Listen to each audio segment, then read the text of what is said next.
Assalamualaikum warahmatullahi wabarakatuh. Selamat pagi buat sahabat kita semua. Bismillah, alhamdulillah, la haula wa la quwata illa billah. Asyhadu an la ilaha illallah wahdahu la syarikalah wa asyhadu anna sayyidana wa nabiyyana Muhammadan abduhu wa rasuluhu la nabiyya ba'da. Allahumma salli ala sayyidina Muhammad wa ala ali sayyidina Muhammad. Ilahi anta maksudi wa ridhaka matlubi atini mahabbataka wa ma'rifatak. Selamat pagi sahabat Facebook yang insyaallah dirahmati oleh Allah dimanapun berada.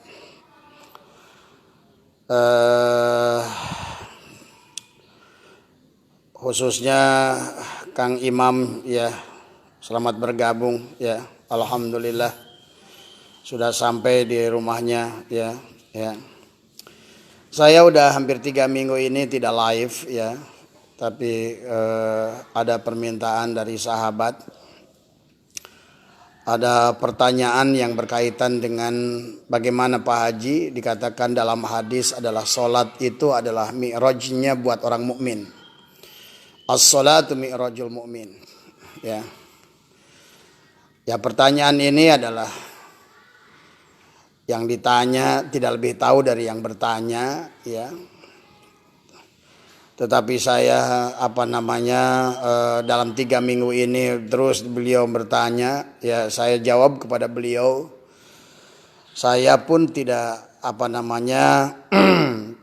sungguh tidak mahir ya, tetapi karena beliau terus meminta ya, maka saya katakan hari ini ya. Dan juga permintaan kedua minta tolong Pak Haji, katanya saya kangen dengan wajah Pak Haji.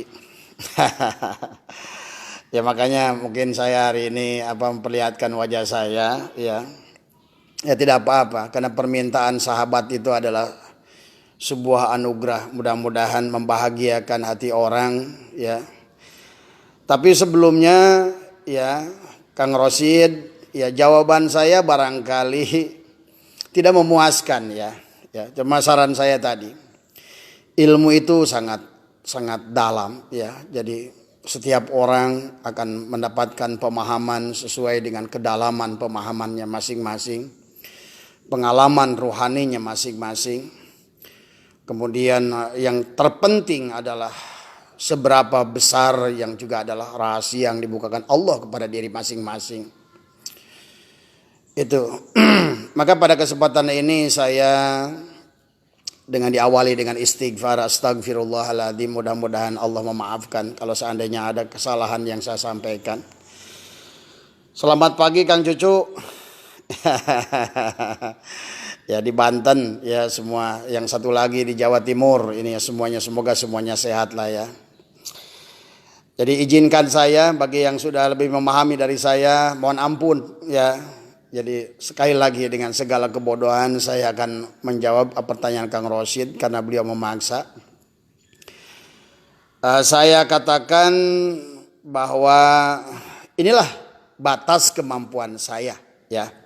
Bukan berarti inilah yang terbaik ya, tetapi inilah yang saya ketahui tentang arti sholat, yang diaitkan bahwa sholat itu adalah mi'rajnya adalah orang beriman tadi ya. Yang dikaitkan dengan sholat khusyuk dan lain sebagainya tadi. Ya mudah-mudahan pembabaran saya ini adalah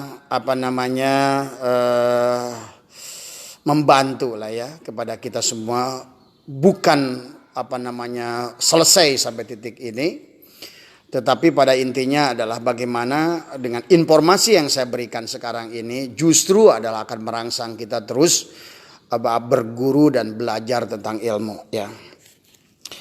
Baik Kang Rosid ya, sebelum kita membahas tentang bagaimana yang disebutkan sholat adalah mi'raj mukmin ya, saya akan buka di sini dalam mungkin ta'rif daripada sholat itu sendiri.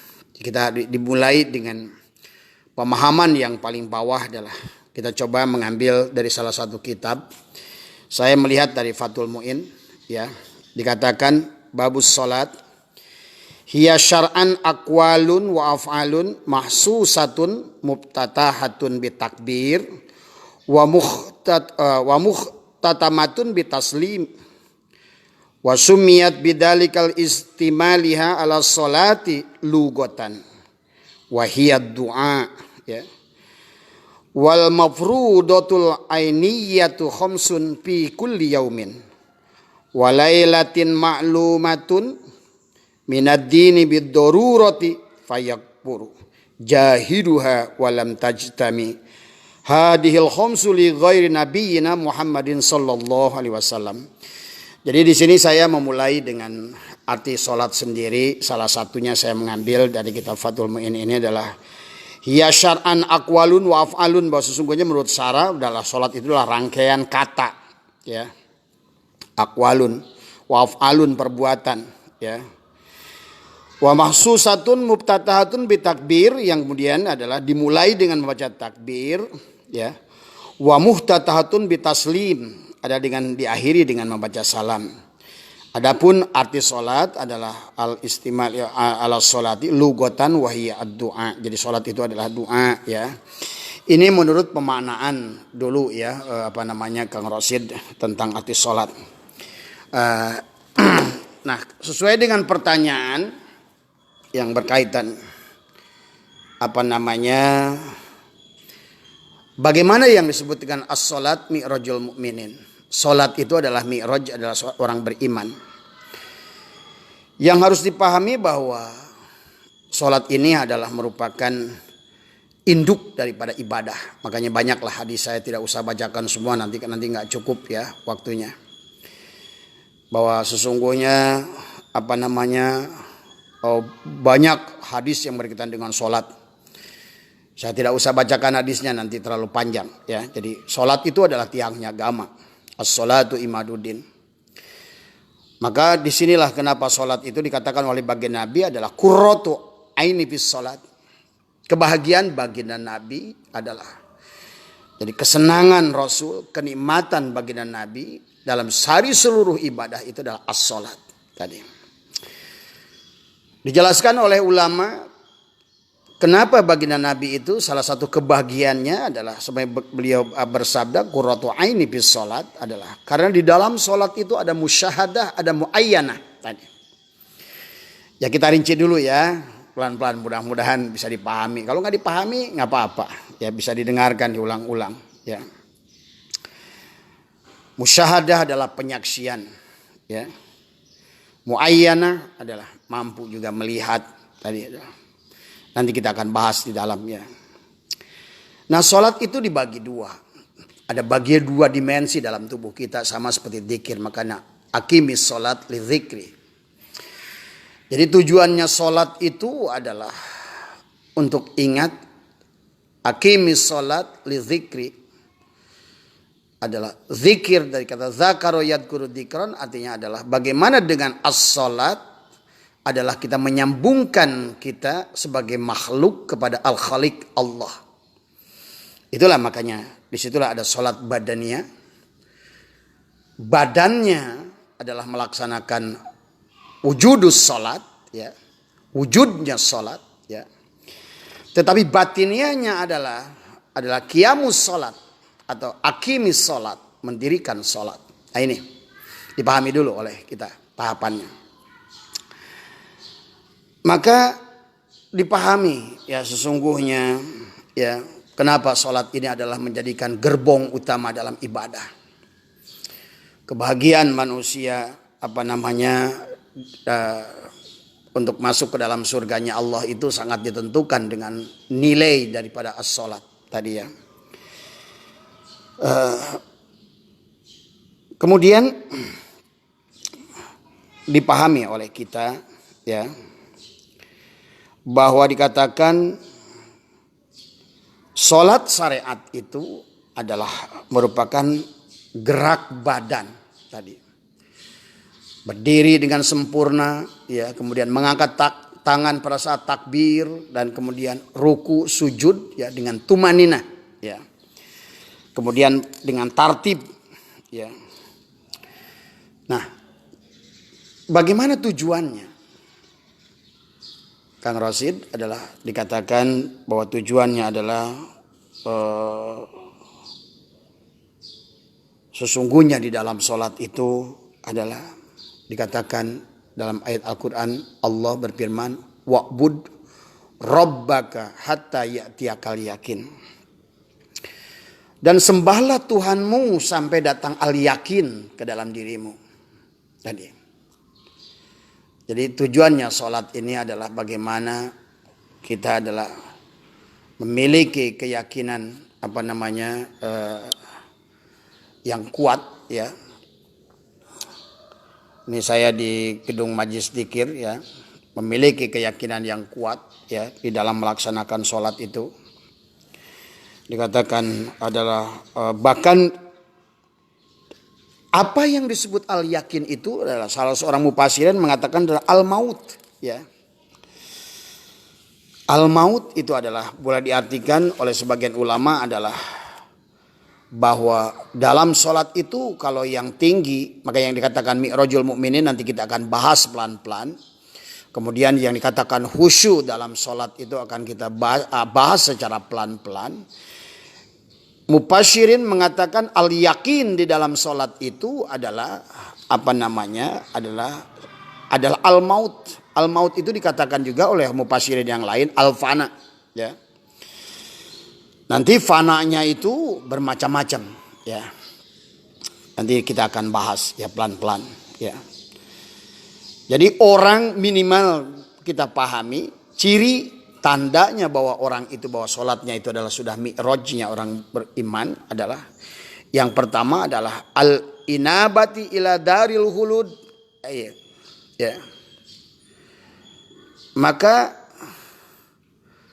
di sini juga harus kita pahami bahwa al-inabah itu adalah kembali, ya.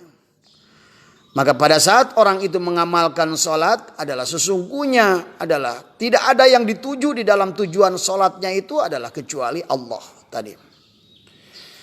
Maka dikatakan di dalam dikatakan al-istidadu lil mauti qabla nujuliha. Bahkan orang yang mau sholat itu sudah merasakan sudah merasa sudah mati sebelum datangnya mati. Yang dikatakan juga dalam sebuah hadis adalah al-mutu qabla an tamutu. Maka dikatakan yang disebut al-yakin ini oleh sebagian ulama adalah al-yakin. Al-yakin itu adalah al-maut, ya. Al-maut itu adalah al-fana. Fana artinya bahwa al-istidadu lil mauti qabla nujuliha ini sehingga orang itu kalau pada saat melaksanakan sholat itu adalah seolah-olah dia adalah itulah hari terakhir dia berhadapan dengan Tuhannya, seolah-olah menyerahkan dirinya pada Tuhannya. Makanya itulah mungkin salah satu hadis baginda Nabi, i'mal lid dunya ka'annaka ta'isu abada wa'mal lil akhirati ka'annaka tamutu ghadan. Ayat di situ. Jadi pada saat kita melaksanakan ibadah untuk kemakmuran kita di bumi ini, ya, kita seolah-olah hidup selama-lamanya, tetapi pada saat kita melaksanakan ibadah kita seolah-olah kita akan mati esok. Demikian pun dengan orang sikap yang orang sholat itu, maka dikatakan al-mutu qabla an tamutu adalah dia sudah mati, atau dalam keterangan yang lain menurut ulama adalah dikatakan adalah al-inabatu, ya, al-inabatu ila daril khulud atau al-istidadu lil mauti qabla nujuliha, ya. Nah, kemudian dari pemahaman dasar ini timbullah dua manusia yang melaksanakan sholat, Kang Rosid, ya. Ada sholatnya yang goflah lalai dalam sholatnya itu, ya. Tetapi ada juga orang yang sholatnya itu adalah fana, ya. Ini pernah dari hadis yang dikisahkan oleh Muad bin Jabal, baginda Nabi pernah melaksanakan sholat duhur 2 rakaat, ya. Maka pada saat baginda Nabi menjadi imam dari para sahabat saat itu, tiba-tiba sholat duhur 2 rakaat, beliau tiba-tiba melaksanakan salam, ya. Maka ditanya oleh salah seorang sahabat, ya Rasulullah, apakah engkau lupa ataukah engkau mengqosor sholat, ya. Maka baginda Nabi menjawab, aku tidak lupa dan aku tidak mengqosor sholat. Dan kemudian beliau langsung berdiri melaksanakan sholat lagi 2 rakaat. kemudian menutupnya dengan sujud sahwi. Ya. Nah ini rupanya ini perbedaan antara sholat kita dengan sholat baginda Nabi. Inilah yang dikatakan sholatnya al-mutu qabla antamutu, atau dikatakan sholatnya adalah al-istidadu lil mauti qabla nujuliha, sehingga betul-betul panah ya bagi sekelas baginda Nabi itu. Nah bagaimana kita bisa sholat sebagaimana baginda Nabi? Ini dikatakan kata baginda Nabi, sholatlah kamu sebagaimana aku sholat. Nah ini kita harus paham sampai di sini tentang mengenai tentang makna sholat gitu ya. Saya coba alihkan penglihatan, tapi ternyata Kang itu minta saya terlihat katanya. Ya sudah nggak apa-apalah ya. Jadi di situ sholatnya baginda Nabi itu adalah sampai fana itu adalah.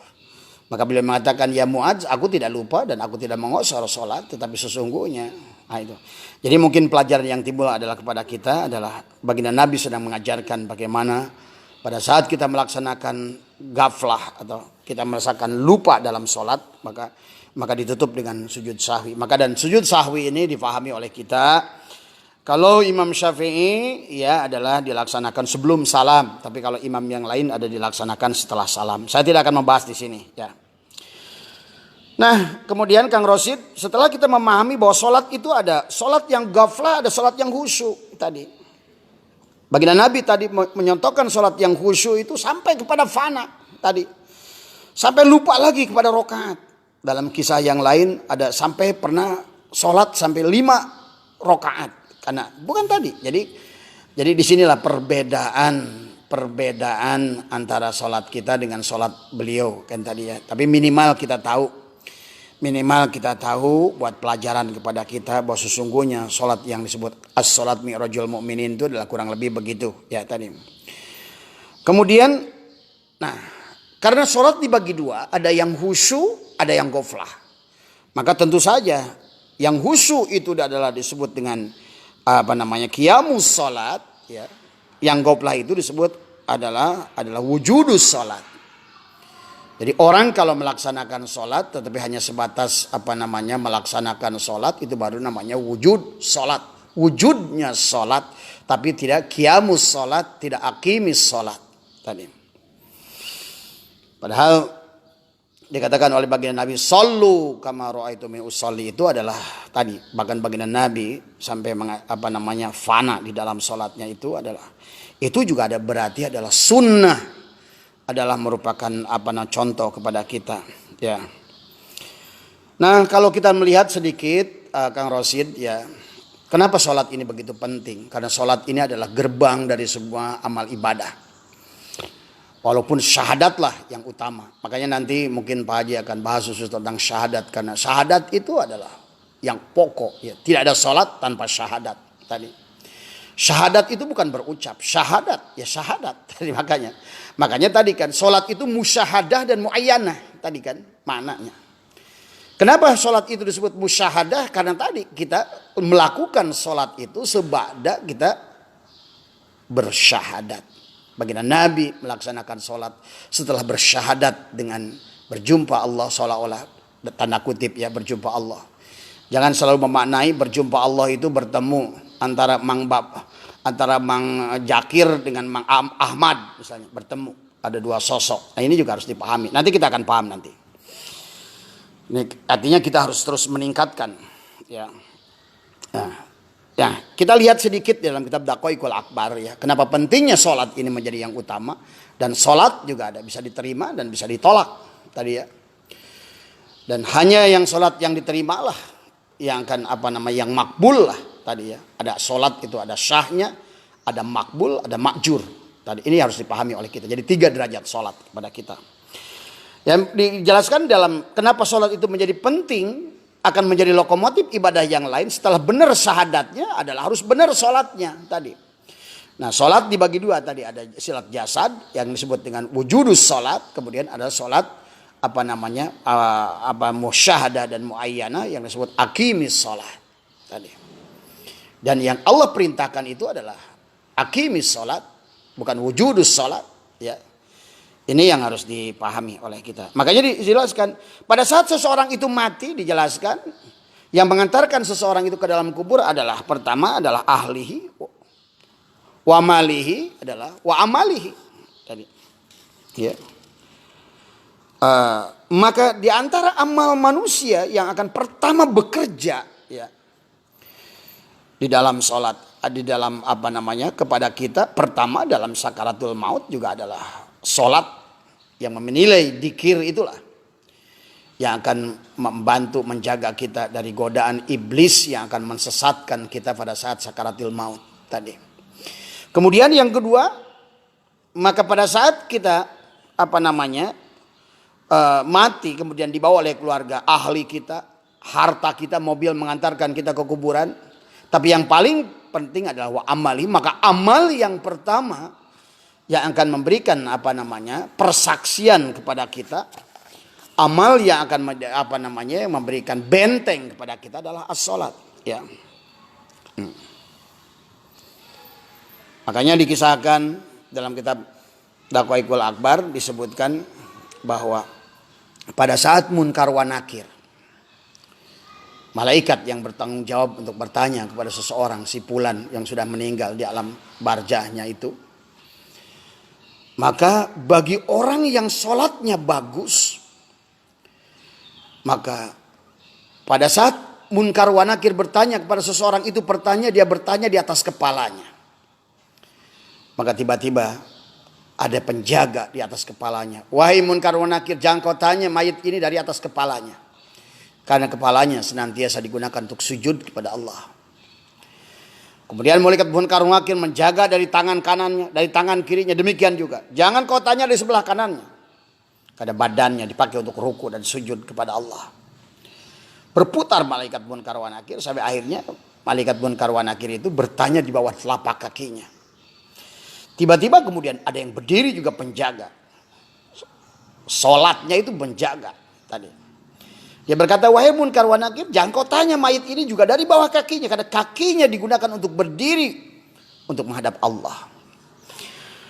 Sampai beginilah, karena Munkar Nakir adalah malaikat yang ditugaskan untuk bertanya. Maka pada saat beliau gagal bertanya itu, maka beliau akan lapor pada Allah. Ya, dikisahkan dalam kitab Daqaiqul Akbar, ya Allah, aku melaporkan ada seseorang yang sangat luar biasa. Aku tidak mampu bertanya kepadanya. Seluruh badannya seolah-olah dikapsul, dijaga tadi oleh sholatnya. Maka dikisahkan di situ, maka setelah gitu, ya Munkar wa Nakir. Nah, Munkar wa Nakir ini kita harus pahami ya. Kepada kita kebanyakan manusia, Munkar wa Nakir itu datang bertanya dengan wajah yang sangat menyeramkan tadi. Jadi kita harus pahami nanti, biar siap-siap selin. Malaikat Munkar wa Nakir ini akan bertanya kepada orang-orang yang sholatnya tidak benar dalam wujud yang menyeramkan tadi. Maka Allah berkata kepada Munkar wa Nakir, ya Munkar wa Nakir, dia adalah hambaku. Salah engkau bertanya kepadanya dengan wujud yang menyeramkan tadi. Sekarang kau kembalilah kepadanya. Ucapkanlah salam kepadanya. Dan rubahlah wujudmu dalam bentuk yang paling tampan, yang paling halus, dengan bahasa yang paling lembut, dengan kasih sayang luar biasa dalam. Nah, ini sahabat, ini luar biasa ya. Luar biasa. Ini bahwa sesungguhnya kenapa sholat itu adalah awal yang dihisab adalah sholat. Bahwa segala amal ibadah itu semuanya adalah tergantung daripada sholat ya. Nah, kenapa demikian? Dikatakan oleh ulama dalam kitab bahkan mungkin dalam kitab Al-Gunyah Tuan Syabul Qadir ya. Saya temukan juga di dalam kitab Syekh Daud Patoni tentang hakikat sholat ya. Sesungguhnya sholat itu adalah kesempurnaan seorang hamba. Ya. Maka kenapa dimulai dengan berdiri, dimulai dengan ruku, kemudian lanjutkan dengan sujud, dimulai dengan duduk. Ya. Bahwa sesungguhnya makhluk Allah itu adalah dikatakan bahwa yusabbihu ma fis samawati wal ardh, itu bahwa sesungguhnya bertasbih semuanya makhluk Allah itu bersolat kepada Allah. Jadi bukan kita saja yang sholat itu. Makanya dalam Quran itu wasjudu, ayat juga warka'u ma'ar raki'in. Ada yang tugasnya ruku, makhluk Allah itu. Artinya makhluk Allah kayak domba, kambing, kerbau, sapi itu sholatnya ruku. Makanya dia horizontal dia. Jalannya itu horizontal tadi. Tapi kemudian ada makhluk Allah yang sholatnya berdiri. Tadi. Kayak kita manusia, tiang listrik. Semua makhluk Allah. Semua juga yang ada di bumi ini tidak ada yang bukan makhluk Allah. Ya. Tinggal kemarin tadi. Ada nisbat khalqiyah, ada nisbat kasbiyah tadi. Kalau nisbat khalqiyah, kambing diciptakan oleh Allah. Kita nggak sanksi Allah yang menciptakan kambing itu. Tetapi pada saat kita melihat tiang listrik, melihat motor juga sama. Makanya semua juga sholat tadi. Karena sesungguhnya motor, tiang listrik, mobil dan sebagainya, rumah dan lain sebagainya sesungguhnya adalah Allah lah penciptanya lewat makhluknya yang bernama manusia. Allah lah muhariknya, penggeraknya. Maka ada makhluk yang berdiri sholatnya, pohon berdiri, ya. Kemudian tiang listrik berdiri, ya. Semua yang makhluk yang berdiri itu sholatnya berdiri. Ada makhluk yang sholatnya itu adalah juga sifat api suka sholat. Api itu kenapa berdiri ke atas? Kenapa? Karena api itu adalah perlambang-lambang alifnya lafad ismu jalalah lafad alif pada lafad Allah. Dia maka sholatnya api itu adalah berdiri. Makanya kalau kita membakar api maka api itu akan berdiri. Dia.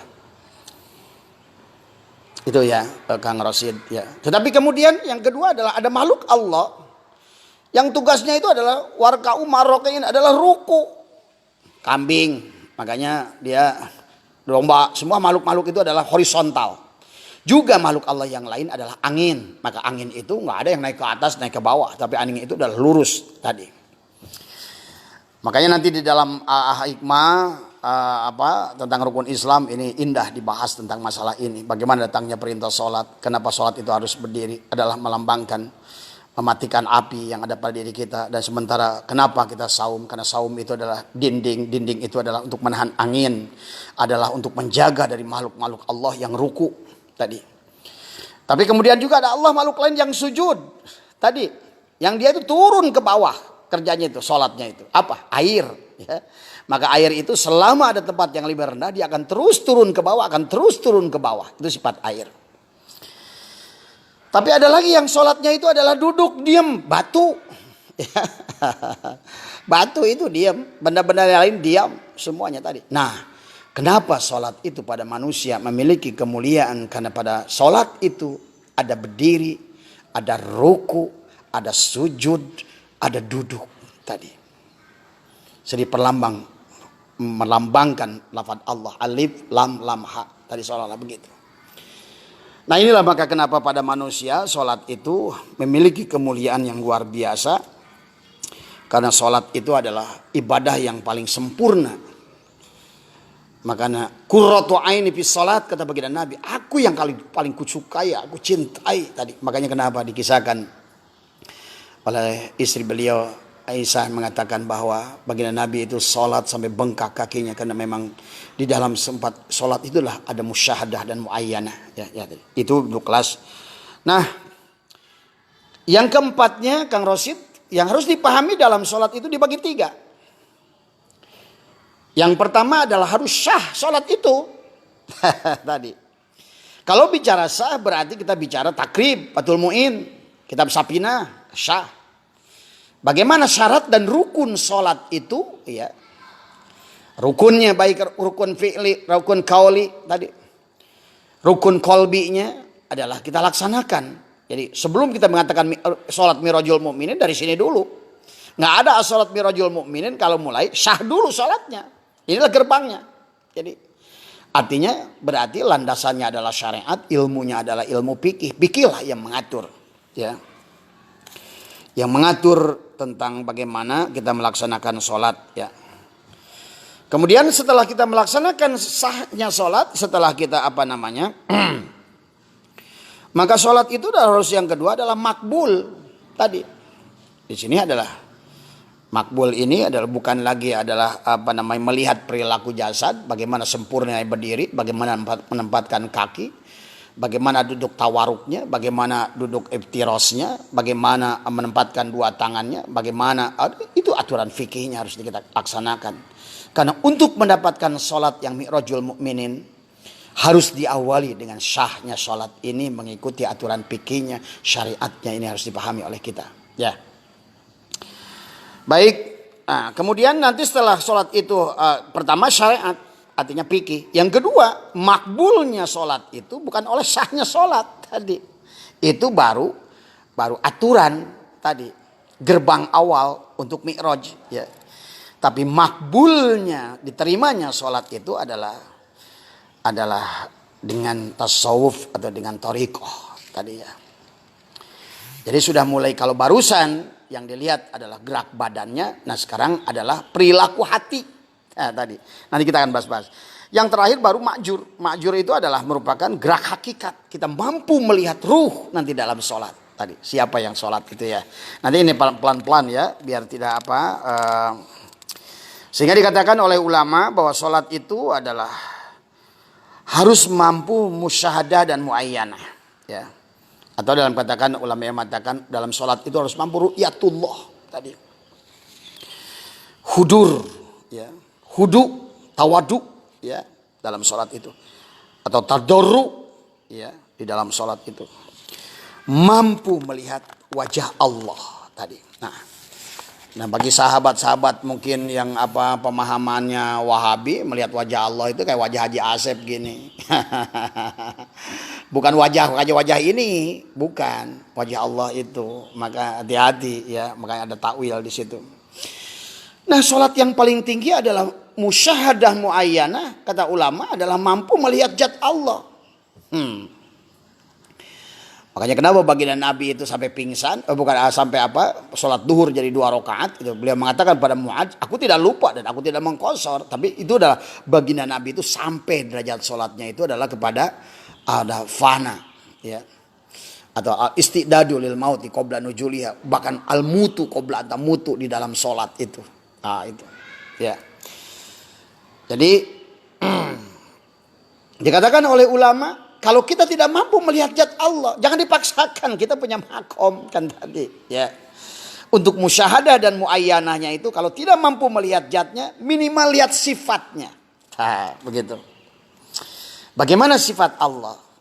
Siapa yang berdiri ini? Nah, nanti akan dibahas. Af'al siapa? Makanya yang ketiga, kalau ternyata kita tidak mampu juga bahwa sholat ini adalah sifat Allah, musyahadah dan muayyanah di situ, maka yang ketiga kita mampu minimal kita melihat af'al Allah dalam sholat. Siapa yang menegakkan, yang berdiri, yang takbir, yang berkata, yang bisa mengingat dengan ilmu setiap bacaan-bacaan sholat sehingga tartib. Setiap sholat dilakukan adalah dengan hudur tadi. Itu adalah minimal. Yang terakhir adalah kita menyadari sesungguhnya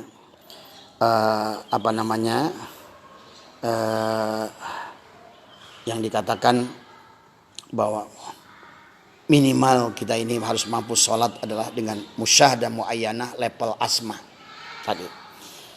Kalau bisa naik level af'al, kalau bisa lagi naik level sifat, lebih tinggi lagi adalah level zat. Ya mungkin kalau untuk itu lah, bukan untuk kita, tapi insya Allah kalau Allah yang membimbing, subhanallah di asyra. Ya ini makanya tadi. Kenapa untuk mi'raj itu Nabi bukan syara tapi asyra. Jadi kita pun harus dalam sholat itu jangan kita yang melakukan sholat. Nanti ya dalam pemahaman selanjutnya ini. Karena tadi kalau kita bicara oleh diri kita ada kemampuan tadi. Kalau kita bicara kemampuan di situ membutuhkan syarat. Kalau udah membutuhkan syarat butuh ilmu. Tadi di situ ilmu dibagi 3 lagi tadi, makanya ada mubtadi, mutawasid, muntahi, dan juga sama ada ilmu yakin, ainul yakin, hakul yakin, maka di situ akan sulit. Maka salah satu caranya adalah tadi dengan al-mutu qabla an tamutu, itu adalah biarkan Allah yang menjalankan kita kepada Allah, biarkan Allah yang menuntun kita untuk menyembah Allah sehingga mampu melihat musyahadah muayyanah. Diawali dengan asma'nya, naik ke af'alnya, naik ke sifatnya. Akhirnya pada saat dia melihat zatnya, leburlah dia. Maka baginda Nabi sampai melaksanakan sholat duhur 2 rakaat. Bukan lupa, kata baginda Nabi kepada Muadz, Muadz, aku tidak lupa, aku pun tidak mengqashar. Tetapi sesungguhnya, inilah baginda Nabi tidak menjelaskan lebih jauh. Ya. Nah, mari kita fokuskan sekarang, berarti ada 3. Ya, ada jasad, ada kolbu, ada fuad.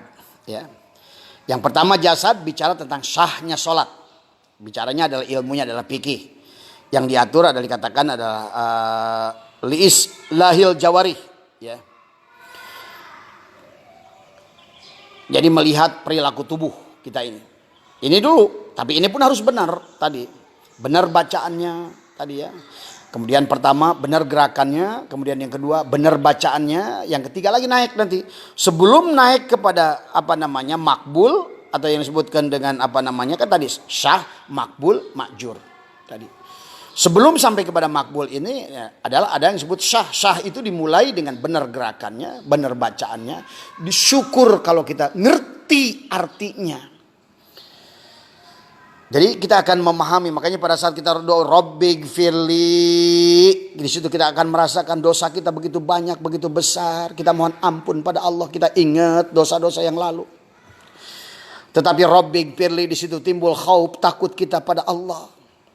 Tapi kemudian kita adalah makhluk Allah. Percayalah Allah itu menyayangi makhluknya. Rahmat Allah itu lebih besar dari azabnya. Kita harus yakini di situ. Maka kita katakan warhamni, ya Allah sayangi aku. Nah ini. Sayangi aku ya Allah. Aku ini orang kotor. Aku ini orang bodoh. Aku ini orang lemah. Ya Allah. Tidak. Disitulah. Jangan putus asa dari rahmat Allah. Rabbighfirli warhamni wajburni, dan perbaikilah keadaanku tadi. Ya, kalau seandainya tadinya kurang berkah jadi keberkahan. Kalau tadinya kurang berilmu, artinya perbaiki keadaanku. Keadaan ekonomiku, keadaan ilmuku, keadaan keluargaku, keadaan anakku. Itu kita harus ngerti dalam bab salat itu. Warzukni. Nah, di situ lebih dalam lagi. Makanya dalam salat itu komplit, sahabat Kang Rasid ya. Kalau kita sudah diawali dengan sholat yang benar, dengan berdiri yang benar, takbir yang benar, itikad yang benar, harus sah, makbul dan makjur. Maka di sini pun kita sudah akan merasakan betapa kita pertama memiliki Rabbighfirli adalah khauf kepada Allah, warhamni roja kepada Allah. Dan kita akan mampu melihat Allah lebih besar dari masalah kita. Barangkali banyak orang yang tidak bahagia karena selalu melihat bahwa masalah lebih besar dari Allah. Ya, padahal sesungguhnya dengan sholat itu, kenapa sholat itu mi'rajul mu'minin? Pada saat kita mampu melihat Allah lebih besar dari segala makhluknya, lebih besar dari mertua kita, lebih besar dari istri kita. Ya, makanya banyak laki-laki takut sama istri. Tadi, kenapa? Karena dia melihat istri lebih besar daripada Allah. Tadi, sampai ada istri yang melarang suaminya ngaji, suaminya nurut, lucu kan? Istri lebih besar daripada Allah tadi. Ada suami ingin sedekah, istrinya ngelarang dan dia nurut sama istrinya. Istrinya lebih besar daripada Allah. Maka disinilah warhamni wajburni, bagaimana Allah akan mengadakan, menyayangi kita, memperbaiki keadaan kita. Kalau ada makhluk yang lebih besar daripada Allah, makanya diawali dengan takbir Allahu Akbar. Allah itu akbar, besar Allah itu. Agung Allah itu. Lebih agung, lebih besar dari apapun. Ini harus kita tanamkan dulu sebelum kita melaksanakan sholat. Supaya pada saat kita berdoa tadi Rabbighfirli warhamni wajburni warfan, angkatlah aku ya Allah. Apa angkatnya? Bisa keimananku. Ya Allah, angkatlah keimananku. Tebalkanlah imanku. Tadi. Ya. Angkatlah darajatku fidini wad dunya wal akhirah, agama, dunia dan akhirat. Baru warzukni, dan juga disitu berikanlah aku rizki. Rizki dibagi sahabat, rizki berupa ilmu, rizki berupa hidayah dari Allah, itulah yang utama. Jadi kalau kita sekarang ini rajin dikir, rajin ke majlis, kemudian kita itulah rizki yang terbesar. Jadi kalau seandainya jangan sedih pada saat kita kok saya sering ke majlis, sering dikir, sering sholawat, kok rizkinya ada? Itulah rizki. Nah, kita ini suka mencari rizki yang lebih murah tadi, berupa mobil, berupa kebun, berupa sawah, berupa rumah. Itu rizki kecil. Ya. Maka syukuri rizki yang besar dulu tadi, yang justru tinggi nilainya di mata Allah, tinggi nilainya di mata Rasulullah. Maka rizki-rizki yang murah kayak tadi mobil, lunas hutang tadi ya, itu akan dengan otomatis dengan datang dengan sendirinya. Siapa menanam padi dia akan bertumbuh rumput. Jadi ibaratkannya itu adalah selain Allah itu rumput. Pada saat kau menanam padi, pada saat kau bersama Allah, rumput itu akan tumbuh dengan sendirinya. Tapi kalau yang ditakutkan oleh engkau adalah rumput, yang kau inginkan adalah rumput, yang kau dambakan adalah rumput, yang kau takuti adalah rumput, jangan mimpi ada padi.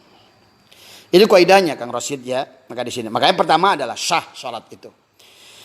Yang kedua, tidak cukup sah tadi kalau sudah kita ngerti bacaannya, udah benar gerakannya, udah ngerti artinya. Yang ketiga adalah bagaimana kita hadir hati. Maka yang kedua untuk hadir hati itu adalah membutuhkan tasawuf, adalah thariqah. Tadi adalah kalau tadi adalah urusan badan dikatakan adalah li islahil jawarih, maka sekarang ini adalah untuk makbul itu, maka sholat itu adalah ranahnya, wilayahnya adalah hati tadi, ya. Maka di sini sudah mulai musyahadah hati itu, ya, yang akan dibersihkan sifat majmumah dalam hati, riya, ujub, sum'ah tadi, hubbud dunya, hubbur riyasa, sahwatul batni, sahwatul farji dan lain sebagainya. Kalau menurut Syekh Jaruk ada lebih 35 sifat-sifat majmumah.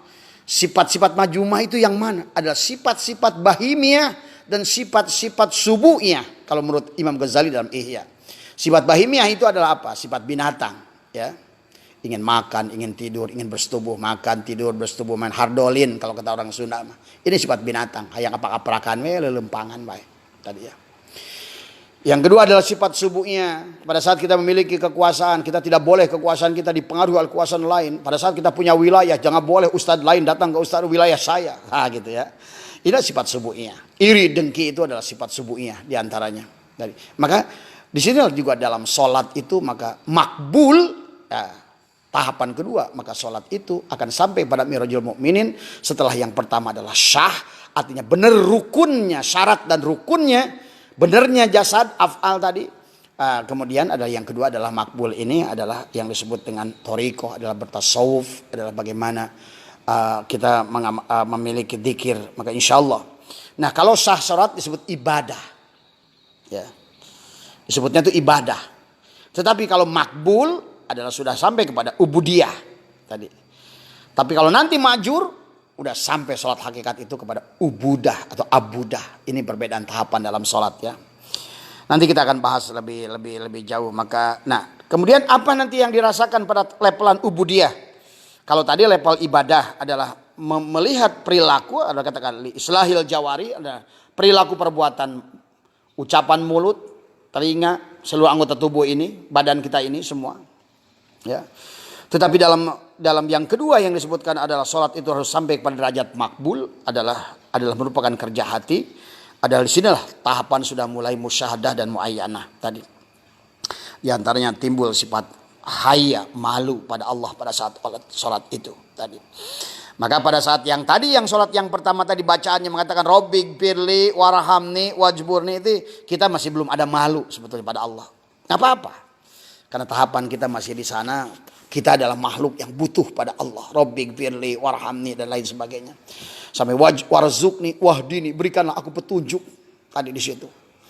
Jadi waktu saat baca doa itu jangan asal lewat aja sampai apakah saya baca nggak tadi ya, atau baca juga nggak disadari. Bagaimana mungkin kita mau sholat makbul kalau seandainya kita mengatakan yang paling penting ad-du'a. Makanya katakan dalam Fathul Muin tadi sholat itu bermakna ad-du'a.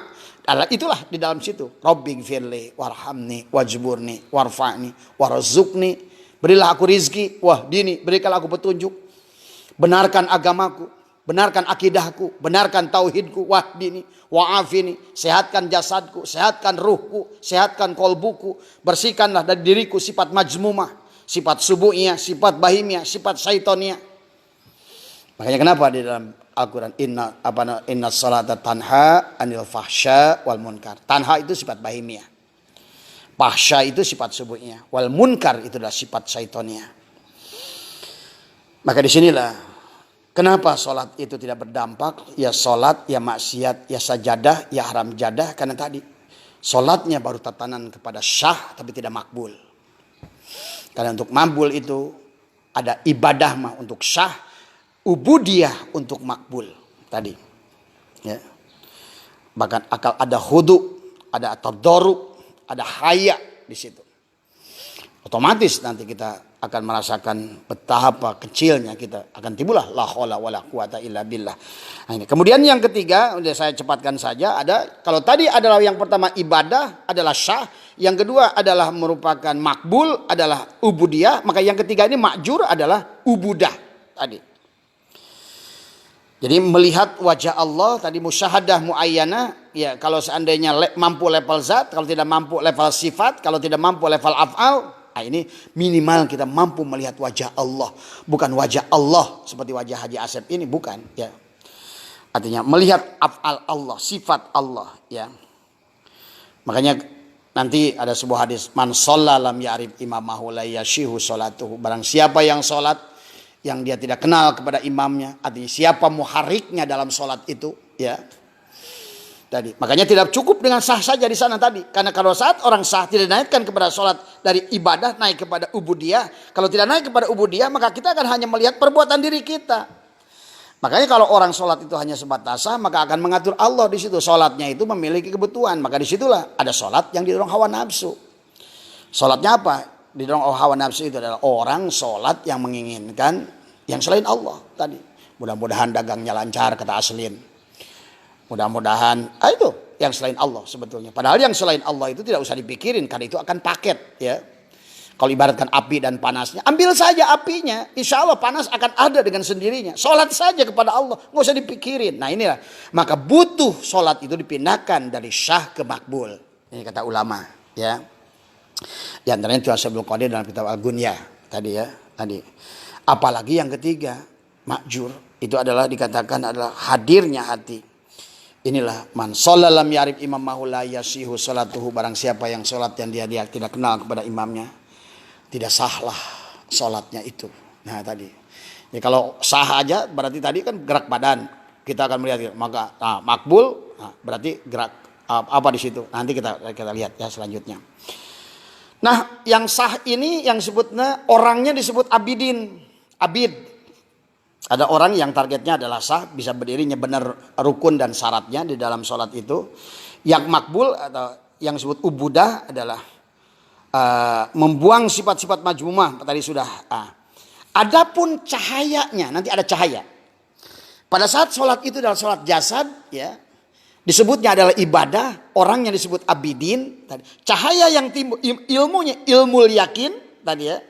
Yang didasari dia ibadah kepada Allah itu berdasarkan ilmu tadi ya. Berdasarkan keilmuan tadi. Makanya goyang-goyang.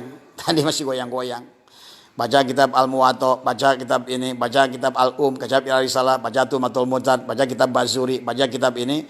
Di antara ulama-ulama Syafi'iyah pun sudah banyak timbul perbedaan-perbedaan pendapat sehingga dia di sini belum full dalam kolbonya itu berdiri, sehingga nanti di ujungnya pada saat Allah katakan wa'bud rabbaka hatta ya'tiyakal yakin, tidak ada keyakinan dalam sholatnya. Sholat ya sholat saja tadi.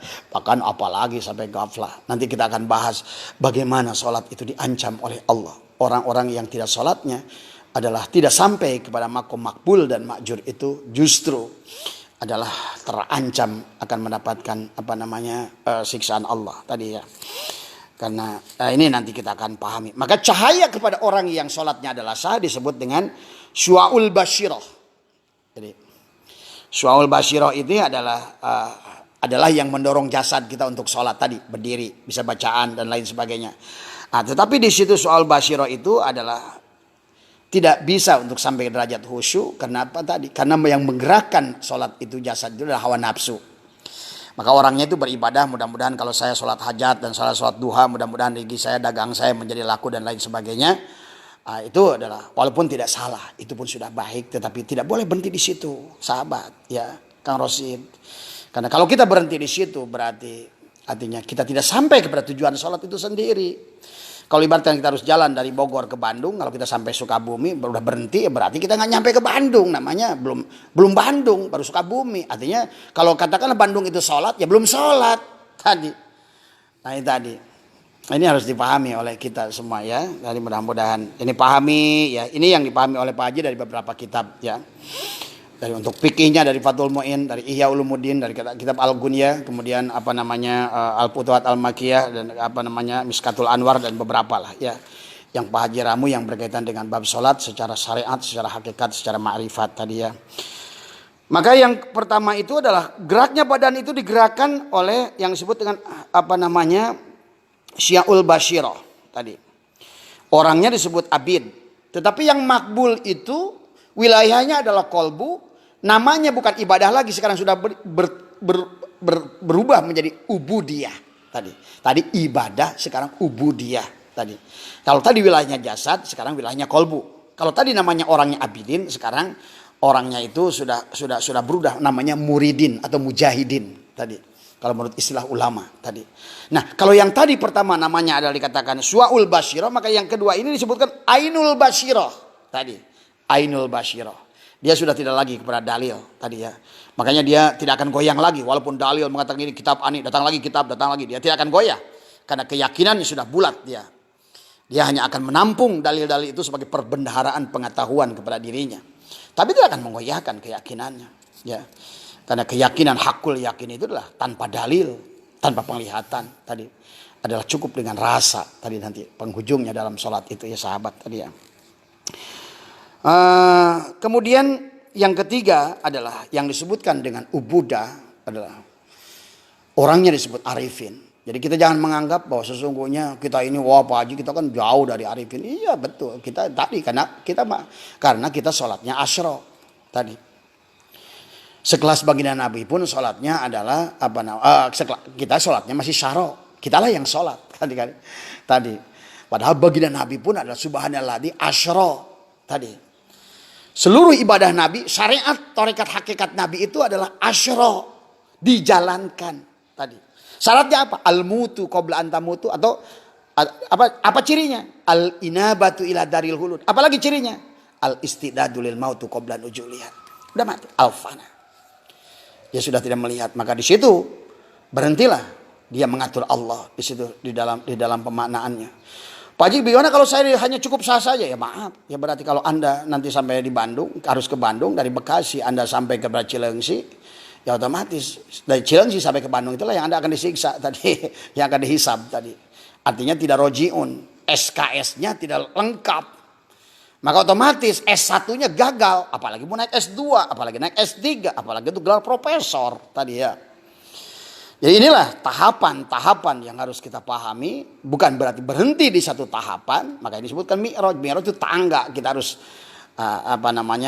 naik dan jangan berhenti di satu titik di dalam. Makanya yang ketiga setelah kita syah yang disebut ibadah orangnya abidin, kemudian yang disebutkan dengan yang kedua adalah makbul yang disebut ubudah, orangnya disebut jahidin, kemudian cahayanya disebut dengan ainul basyirah. Maka yang ketiga ini adalah yang disebut dengan hakul basyirah. Tuh. Ubudah ini ya. Yang disebut ma'jur itu adalah sholatnya hakikat. Kalau tadi pertama ada perilaku jasad. Yang kedua, maka orang yang jahidin itu akan melihat sesungguhnya yang berdiri, yang berkata-kata, yang membaca bacaan, yang ruku dan sujud, sesungguhnya bukan tubuh itu adalah wayang tadi. Nah, maka sesungguhnya datangnya adalah dari perintah kolbu. Nah inilah orang yang kedua, makbul. Berarti muhariknya adalah kolbu tadi. Maka penglihatannya orang ini adalah ainul yakin, sudah ainul basyirah penglihatannya. Karena basyirah dikatakan ada syua'ul basyirah, ada ainul basyirah, ada hakul basyirah, ada ainul ilmul yakin, ainul yakin, hakul yakin tadi. Sampai nanti wa'bud rabbaka hatta ya'tiyakal yakin tadi, al yakin tadi di situ.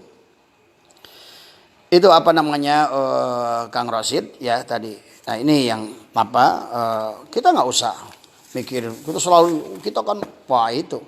Kalau kita yang jalan sendiri, iya tadi. Wong Nabi saja, Rasul yang mulia, yang paling ngerti hakikat, paling ma'rifat, ibadah syariat dan hakikatnya itu subhanalladzi asyra. Artinya asyra itu bukan saro, adalah Maha Suci Allah yang telah menjalankan hamba minal masjidil haram ilal masjidil aqsa. Artinya orang yang berjalan ibadahnya itu dari masjid ke masjid. Mana masjidnya? Dari kolbu ke fuad, dari jasad ke kolbu, dari kolbu ke fuad, dari ke fuad ke sir. Nah itu. Bukan kita yang menjalankan. Kalau kita Nabi saja dijalankan. Wong Haji Asep bagaimana bisa jalan sendiri, hidup aja dihidupkan. Tadi kita ini manusia dorro wala naf'an wala mautan wala hayatan. Bukan kita dalam sholat. Makanya kita itikad inna sholati wa nusuki wa mahyaya wa mamati lillah. Awalnya lillah, nanti billah. Naik ma'allah. Naik lagi la haula wala quwata illa billah. Nah, setelah la haula baru Allah katakan inna lillah. Nah, kan begitu tahapannya. Ya. Maka disinilah yang harus kita pahami oleh kita di dalam memaknai bagaimana sholat itu dimaknai adalah mi'rajul mukminin tadi ya. Maka dikatakan di dalam sebuah kitab Al-Guniyah ya, maaf ini tulisannya agak kecil ya, dikatakan oleh musonib adalah wassolatul lati la tahduru bihal qalbu illal ukubati asyra. Dikatakan kalau orang itu sedang sholat ya, dan tidak mampu hadirnya hati, tidak mampu melihat wajah Allah, bayangin ya. Dikatakan oleh Tuan Syabdul Qadir dalam Al-Guniyah adalah sama saja orang itu ingin disiksa buru-buru oleh Allah. Sholat salah, nggak sholat lebih salah lagi. Tadi dikatakan wassolatul lati la tahdur fihal qalbu ilal ukubati ausra, itu adalah mengatakan bahwa orang yang sholat ya, yang tidak hadir hudurnya hati tadi, karena tidak ada hadirnya hati sehingga timbul tidak ada haya dalam hatinya, masih ada sifat kibir dalam hatinya tadi, bahkan masih ada sifat nggak ridho kepada Allah di dalam hatinya tadi ya. Maka di sini, maka kenapa dalam surat dikatakan oleh Allah Bismillahirrahmanirrahim tadi kan wailul lil musallin, celakalah orang yang sholat. Kita sering membahas, jadi kita ini ya, jadi sholat itu jangan dianggap sepele ya. Sampai Nabi Mi'raj itu karena pentingnya bab sholat ini. Sampai dikatakan tadi pertanyaan Kang Rasid adalah bagaimana yang disebut sholat Mi'rajul mukminin. Kata Allah wailul lil musallin, celakalah orang yang sholat. Yang mana? Yang katakan tadi wassolatul lati la tahduru bihil qalbu ilal ukubati asra. Celaka orang-orang yang sholat yang tidak hadir tadi. Dia yang merasa berdiri sendiri, dia yang merasa hidup, dia yang merasa berilmu, dia yang merasa berpengetahuan, dia yang merasa kaya, bahkan dia yang merasa miskin. Ya, dengan segala perasaan yang timbul dari akal. Itu sahabat. Ini kita harus, walaupun mungkin tahapannya, ini kita harus begitu. Jangan terlalu lama. Setiap tahapan naik lagi, naik lagi.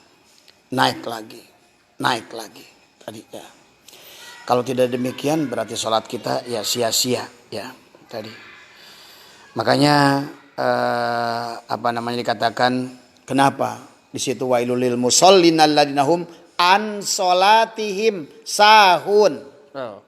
Bukan fi sholatihim sahun, bukan. Kalau udah fi sholatihim berarti wujud sholat, wujudus sholat.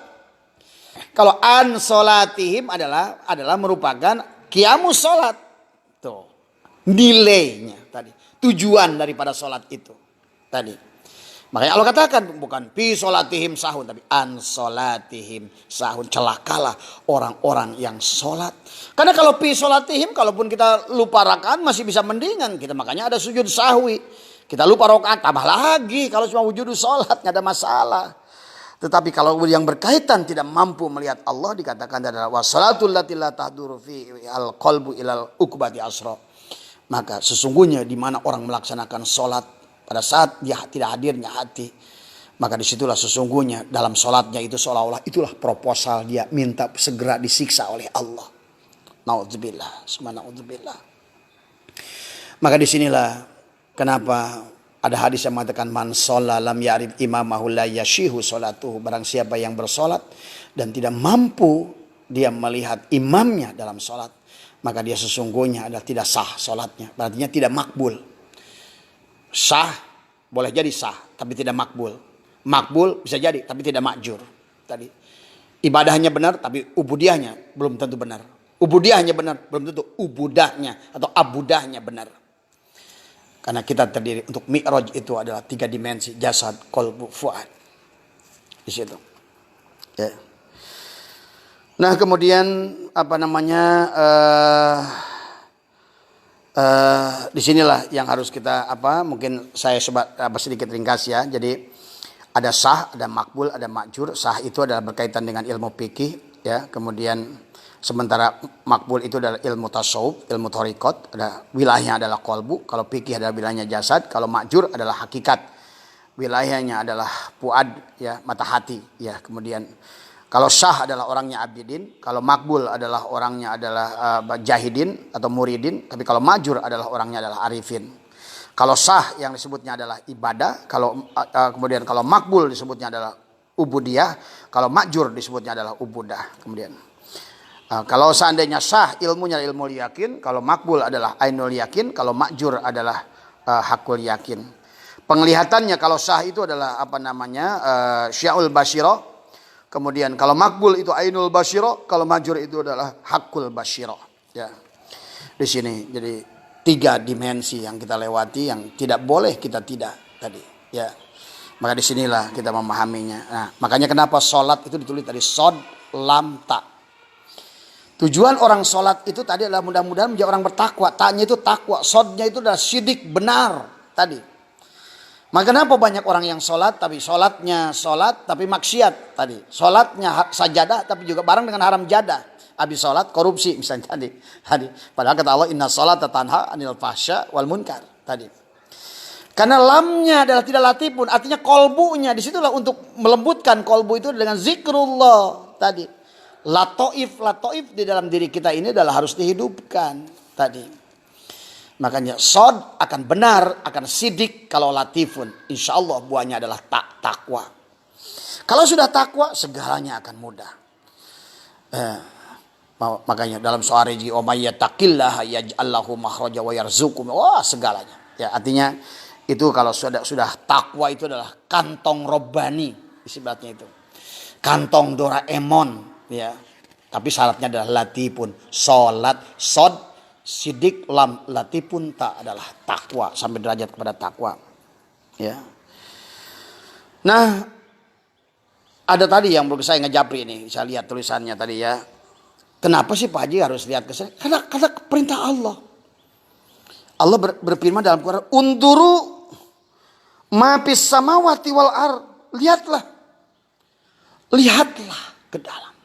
Unduru ma di dalam pisah bagaimana Allah menciptakan langit dan bumi. Badan kita ini adalah ibaratkan alam juga. Maka kita harus lihat ke dalam. Allah perintahkan unduru ma fis samawati wal ar. Maka disinilah bahwa dalam derajat sholat kita itu adalah bagaimana. Jadi yang pertama adalah baguskan gerakan. Yang kedua adalah baguskan bacaan. Kemudian mengertilah artinya. Itu adalah sahnya sholat yang disebut dengan ibadah. Ya. Kemudian lihat siapa yang sholat. Ya, kemudian. Nah ternyata yang sholat itu setelah kita bagus bacaan. Benar dengan berdirinya. Tartib bacaannya. Tumaninah dalam setiap afalnya. Maka jangan berhenti di situ. Lihatlah. Sesungguhnya pekerjaan tadi itu, sah tadi itu, rukun dan syaratnya itu disebabkan oleh ada unsur yang kedua adalah qalbu. Ada apa di situ? Ada ruh. Berarti kalau begitu yang kedua kita harus melihat bahwa sesungguhnya yang melakukan sholat tadi adalah ruh tadi. Ya. Dikatakan man sholat lam yarib imamahu itu mulai di situ. Maka pada tahapan itu adalah kita melihat ruh lah yang mendirikan kita. Karena kalau orang itu ya kalau seandainya ruhnya sudah keluar, nggak bisa berdiri sholat, nggak bisa bacaan sholat, nggak bisa mendengar telinganya. Tadi ya sudah selesai semuanya. Nah tahapan yang ketiga yang disebut dengan ubudah itu adalah bagaimana mampu melihat sholat itu ruh tidak bisa bergerak sendiri tadi. Kalau badan digerakkan oleh ruh, nah ruh siapa yang menggerakkannya? Dikatakan adalah ruhul adzam. Siapa ruhul adzam itu? Adalah Nur Muhammad. Berarti kalau begitu yang sholat itu sebenarnya Nur Muhammad. Sahabat. Maka disinilah dikatakan lauka lama khalaqtul aflaq. Berarti segalanya ini adalah. Makanya kata Allah. Unduru ma fis samawati wal ar. Maka segalanya adalah. Wasyi'ah ini adalah semuanya. Kita akan mampu melihat menisbatkan segala sifat asma af'al itu kepada Nur Muhammad. Tadi. Kita bisa melihat karena melihatnya Nur Muhammad. Kita bisa bergerak karena bergeraknya Nur Muhammad. Kita berilmu karena berilmunya Nur Muhammad. Semuanya adalah kiblatnya ke sana. Tapi ingat Nur Muhammad pun adalah makhluk. La haula wala quwata. Naik lagi satu tahap lagi. Siapa yang menggerakkan Nur Muhammad? Nah ini. Nah disinilah dikatakan berarti sampailah kita mi'raj pada Allah dengan sholat. Maka dengan sah, dengan ibadah tadi, makbul dengan ubudiyah. Nah kemudian ketiga adalah apa namanya bernilai dengan ubudah tadi makjur. Yang terakhir adalah mi'raj sampai adalah dengan 4 lapisan tadi. Sehingga kita melihat gerak jasad, gerak ruh, gerak Nur Muhammad. Nah, akhirnya kita akan mampu melihat Nurullah. Allah lah sesungguhnya muharik yang sesungguhnya di dalam setiap amaliyah kita.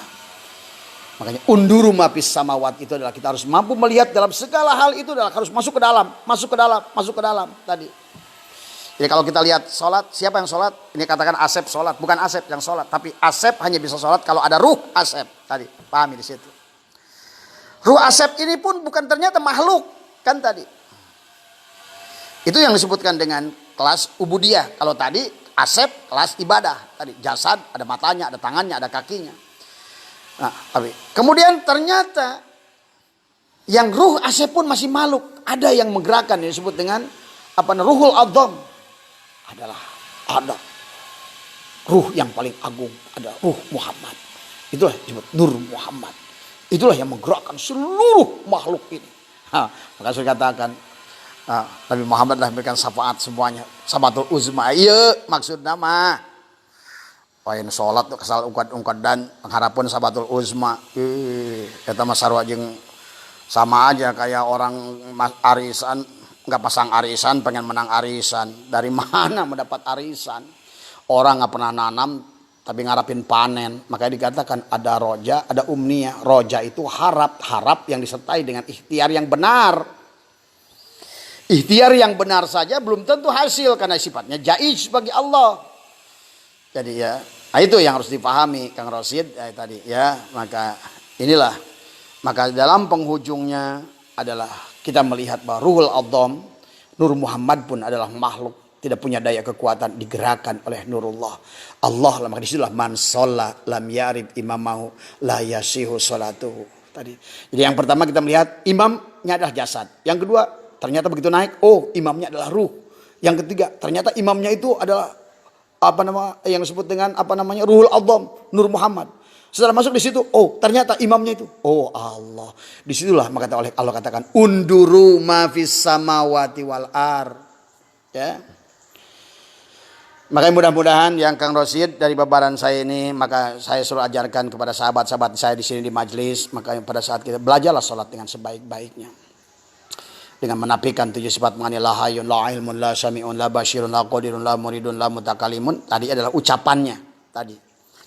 Tapi bagaimana? Makanya katakan sholat itu adalah hati-hati. Jangan sampai kita adalah Allah itu wujud dan kita adalah Adam. Mana mungkin yang Adam akan menyembah yang wujud. Nah, makanya bagaimana mungkin yang Adam yang tidak ada menyembah yang ada? Pahami di situ. Ya. Hanya dia yang wujud yang boleh menyembah yang wujud. Tadi. Maka otomatis kalau sholatnya hanya sekelas abid, di situ berarti yang sholatnya adalah jasad. Ya artinya tidak ketemu frekuensinya, gelombangnya itu adalah gelombang infrasonur. Sementara Allah berada dalam gelombang ultrasonur. Artinya apa? Kalau sholat kita adalah gelombangnya gelombang 3G. Sementara Allah ada di mungkin 10G. Ya, yang ketemu. Tadi. Ya, pahami di situ oleh kita. Makanya kehidupan ini adalah masalah gelombang. Makanya tadi hidup ini hanya masalah cahaya. Makanya beda cahaya dengan sinar. Allahu nurus samawati wal ar. Allah itu cahaya bukan sinar. Kalau matahari sinar tadi. Cahaya itu bukan sinar. Kalau sinar cahaya datang dari luar, kalau cahaya datang dari dalam. Bedanya di situ. Ya. Ini perlu ngaji yang lebih dalam ya. Tadi insyaallah mudah-mudahan buat yang sudah lihatlah bahwa sholat itu adalah merupakan kalau tidak kita mampu melihat zatnya, kalau tidak mampu melihat sifatnya, kalau kita tidak mampu minimal melihat afalnya. Dan paling rendah minimal melihat asmanya tadi ya. Diri kita lah asma Allah, diri kita lah afal Allah, diri kita lah afal Allah. Bahkan kalau nanti sudah sampai kepada mi'raj, berarti sampailah kepada la maujuda illallah. Tuh mi'raj nepi. hilanglah diri kita al inabatu ila daril hulud tadi, al istidadu lil mauti qabla nujuliha dan lain sebagainya. Disitulah akan hening tadi, kita penuh dengan rasa tadi ya. Ya baik Kang Rasid, mudah-mudahan itu yang saya sampaikan, mudah-mudahan ada manfaatnya, kalau tidak jelas mampirlah ke rumah Pak Haji, ya, jangan dengerin ceramahnya doang. Ya, karena ilmu itu tidak bisa didengar lewat kuping. Ilmu itu harus ketemu orangnya. Itu. Ini mah nge-WA aja, ngejapri, nggak mau pernah ketemu. Pengen lihat wajah. Ya wajah sih seperti ini nggak bisa connect, hanya melihat bentuknya saja. Tapi hatinya kan harus sambung tadi. Nah, saya ingin memeluk Kang Rosid, saya ingin ngobrol, kita dan lain sebagainya ya.